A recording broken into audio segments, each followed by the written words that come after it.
Who is a prophet we famously know of who made a mistake? Yunus alayhi salam. What's the mistake Yunus alayhi salam made? Yeah, he lost hope in his people. He left his people. Why? Why did he leave his people? Because he lost hope in them. He lost hope that they will change. He lost hope that this situation can change. He lost hope. He goes to the, he leaves them. He goes down another track. He is, sent, as we famously know, the punishment from Allah, right? And the fish eats him, swallows him, right?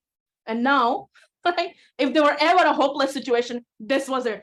And does Yunus alayhi salam know that this is because of what he has done, that Allah is not pleased with his action? Yes, he knows that.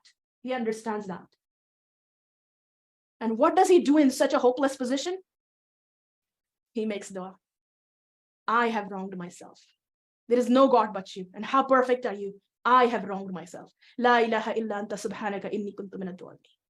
The dua that became an example for all of mankind, an inspiration for all of us after him. The Prophet Muhammad said, if you make dua with these words, Allah will always answer you. Why? Was Allah really just punishing Yunus alayhi salam? Was this a punishment? Was it? Or was it a negative consequence of his actions? Was it a consequence of his action? If Allah only just wanted to punish him, one way Allah could have done it is let him be swallowed by the fish, right? Sorry, one way Allah could have done it is that he could have let him live his life, not let him be swallowed by the fish. Would you have called that the mercy of Allah? That Allah let him give dawah to more people without ever being swallowed by the fish? Would that life have been the example it is today? Would it have allowed him to learn the lesson he learned that day? The very mistake he made, Allah gave him the chance, the opportunity to turn him into his greatest honor.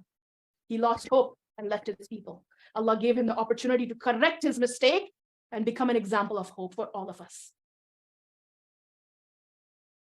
So even when you mess up, you do something horrible, a major sin, and Allah sends you a hardship because of that, all that hardship is, and you know it's a consequence of what you have done.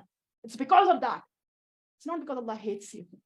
Because if he hated you, he would have continued letting you do that and never stopped you.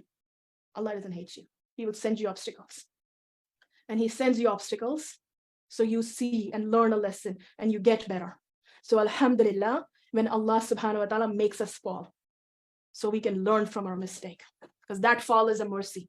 Iblis made a mistake, and Allah, because of his absolute arrogance, did not, Allah subhanahu wa ta'ala let him continue that mistake. He's continuously growing in arrogance, and his punishment will be in hellfire. That's the real punishment, worst punishment. That's the punishment. The day you end, your punishment begins. Or inshallah, I hope never, right?